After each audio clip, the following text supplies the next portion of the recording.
Now, dear students, chapter number 4, motion in a plane, and today we have the topic that geometrical representation of subtraction of vector. Subtraction of vector and the zero vector and its properties. Okay. Now, how can we represent the subtraction of a vector? So, as we know that we have the two vectors, vectors A and the vector B. Now we are representing them by the two sides of a triangle taken in the same order, or we can say that we are representing them by the two sides of the two adjacent sides of a parallelogram. So I am just taking the representation of this method, that here it is the vector B and it is the vector A.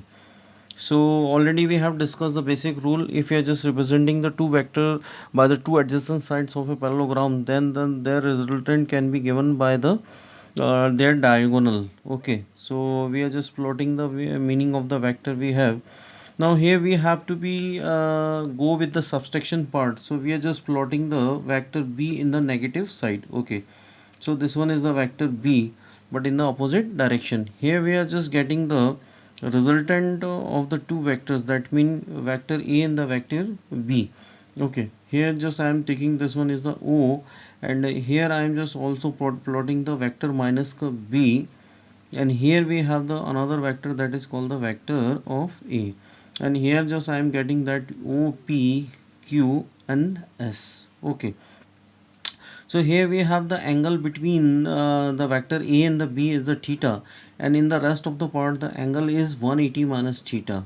So this is the general representation of the two vectors, one in the opposite direction and one in a forward direction. Okay, so I am just applying the partial rule of the triangle of vector addition, or either I can write directly. So from triangle which one, that mean O, Q and S. So simply we are just representing that OQ is the resultant we have, then OS vector plus S to Q vector. Okay, so we have that this one is the R vector which is the resultant, and here we have the OS vector that is called the vector A, and plus of minus of vector B. So whenever we will discuss the formula, so easily we can get the meaning of the subtraction of a vector. So it is a geometrical representation along with the concern of the formula. So you can arrange the diagram which is given inside the book. So you must try to be retrace a vector in opposite direction, then find out the that mean resultant with the vector A.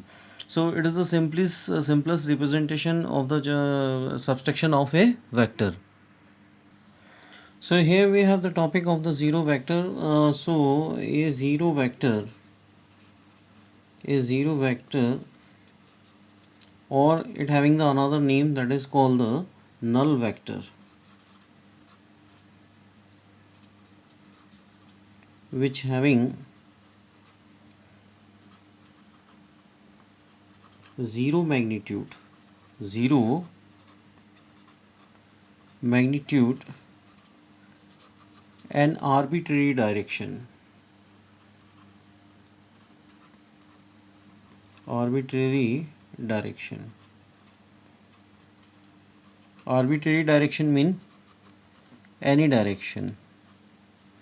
Okay, arbitrary direction is called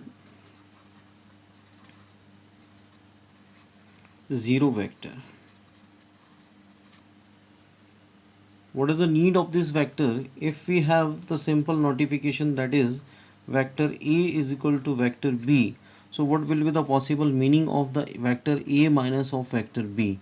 So easily we know the answer, that it is called the zero, but it is a part of a vector. Okay, the result will be vanishing, but it is in the part of the vector. So generally we are just representing the so many examples in the physics in the term of the zero vector. Okay, now first we will discuss the such operation with the reference of the zero vector here. Now the first property, whenever we are adding any kind of the vector to a zero vector, so it will give the same vector. Okay, suppose we have the vector a and we are just adding the zero vector, so it will give the simply meaning we have, that is called the same vector, that is called the vector a. Okay, now the second rule, when we are just multiplying a real number by a zero vector, when real number multiply with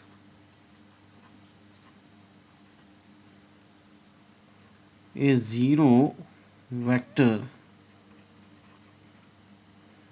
so we will get zero vector, zero vector. So suppose we have the lambda is a kind of the real number and we are just multiplying it with the zero vector, so the possible answer of this operation, that is called the zero vector. Okay, now third option we have, whenever we are just when a vector is multiplied by a zero, when a vector is multiply with a zero, then what will happen?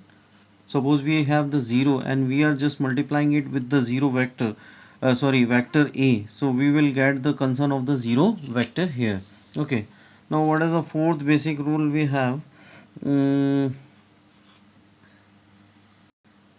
Now the relation we have, that suppose a is equal to b, already I have written in front of you, so we can write that a minus vector b is makes the concern of the 0 vector.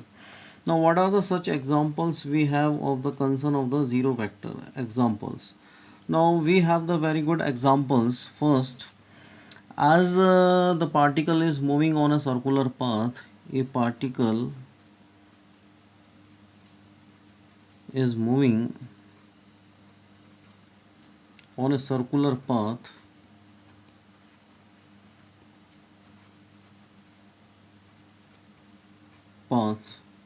So in a one revolution,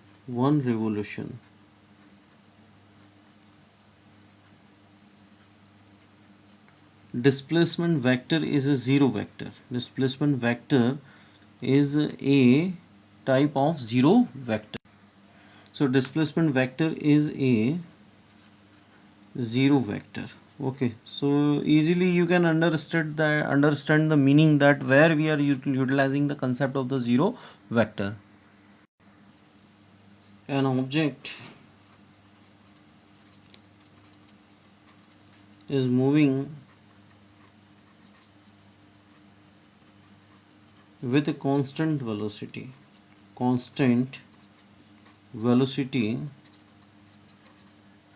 so acceleration vector can be regarded as zero vector. Okay, so it's a general case we have. Okay, so always we are using this one theme, so acceleration could be the zero whenever v vector minus u vector having the same magnitude in the part that v is equal to u.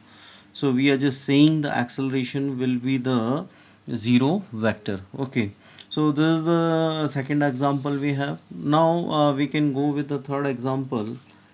Now in a two dimension in a two dimension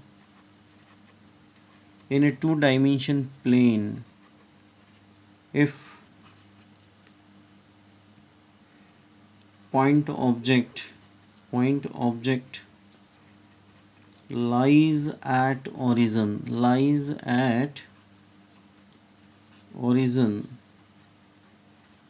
then position vector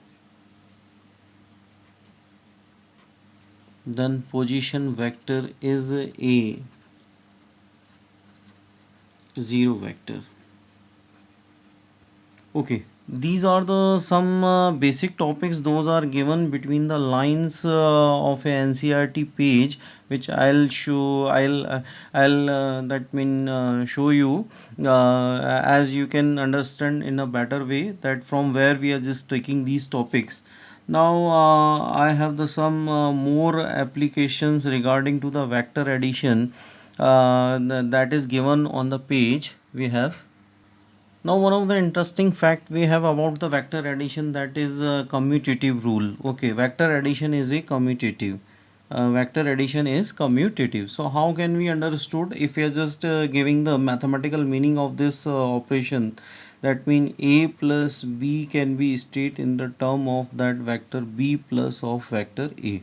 So how we can resolve this one problem in the part of the deduction? So we are just assuming that two vectors we are taking here, that mean two vectors which we are representing here by the two sides of a parallelogram, those we are taking in a that mean those we are taking here, as we know that we are just putting a diagonal which makes the concern of the resultant. So here we have the another that is called portion, that is called the vector a, and here I am just plotting the another concept of the vector b because parallel sides are here. Now one of the angle between the two vectors still it's a pending part we have. So here we have that mean resultant, that is r vector is equal to vector a plus b. Okay, if you are just taking the concern of that triangle OPQ and the S. Okay, so whenever I am just taking the meaning of the equation number 1, that as I am just proving the left hand side is if I want to prove it. So how can I choose it from triangle OPQ? Here you have to be apply the basic triangle law of vector addition. So easily you know the two vectors, those are along the same direction and the third side will be in the opposite direction. Okay, so how we are just writing that OQ vector makes the concern of the OP vector plus P2 Q vector, dear students. So here just I can write that OP is nothing but it's simply the vector A, and the PQ is nothing but it's simply the vector B. Okay, so this is the representation of the equation number 2 we have. Now we are just taking the right hand side of the equation number 1 and we want to prove that b plus a. So I am just taking from triangle. Okay, triangle, that mean O, S and Q. Here I have the resultant meaning, that is called the OQ vector is equal to two sides, that mean OS vector plus SQ vector. So how can I write that OS vector is nothing but it's a vector that is called the B, and the SQ vector is nothing but it is simply the vector A. So this is the equation number 3. If I am just making the equalization of the equation number 2 and 3, so what will happen? 2 is equal to 3, so we will get the probable answer as per the equation number 1. So I can write that vector A plus of vector B is equal to the vector b plus vector a. So this is the general that mean commutative that is rule in the part of the vector addition. So vector addition following this one property, so that's why it is written in the bold letters in the topic from where I have taken this one inside the page. Now we have the another property of the vector addition, that is called the associative. So associative means that mean we have to be understood that vector A plus of vector B and with the addition of vector of C, that can be stated in the another manner with the same reference, that mean vector A plus of vector b plus of vector and c. So this is the part of the that mean association we have.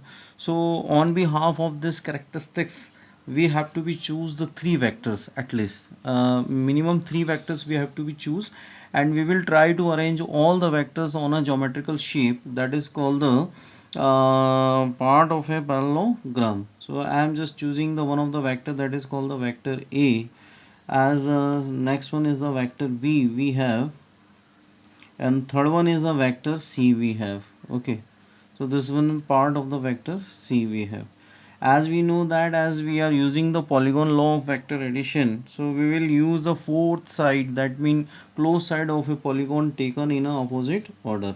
So this one is a closed side we have. So this one is a representing as a resultant. Now I am just nominating O P Q, and this one is a S. As per the equation of the right hand side portion, I have to be choose first A plus B. So I am just putting a diagonal, that mean from the O to Q. So it will gives the meaning of the A plus B. Then I will just make the relation of the A plus B. If I'm just writing this one, that mean vector A plus of vector B. Now next I have to be give the relation of the vector A plus B with the C. So I'll choose the triangle, that means OQS. So it will make the concern of the left hand side of the equation. So first I am just proving the LHS. Okay, so I am just first getting from the triangle OPQ. So simply I am just getting that mean OQ vector can be stated as a vector A plus of vector of B. Okay, so this one is the first representation we have. Now we have to be prove that A plus B with the relation of the C. So here I can take that from triangle OQS. Okay, triangle OQS, in which the final resultant can be stated by the term of that OS vector, that is equal to the OQ vector plus QS vector. Okay, so OS vector is the final resultant we have, and OQ is nothing but it is simply the combination of the vector A plus of vector B. Okay, with the concern of the vector of the C. So this is the right left hand side of portion of the equation. Now I am just going with the RHS. Okay, first I have to be choose the B plus C. So where from where just I am getting the B plus C. This one is the B and this one C. So I have the option that I can plot the diagonal okay, from the point P to S. So I'll just get the meaning of the B plus C from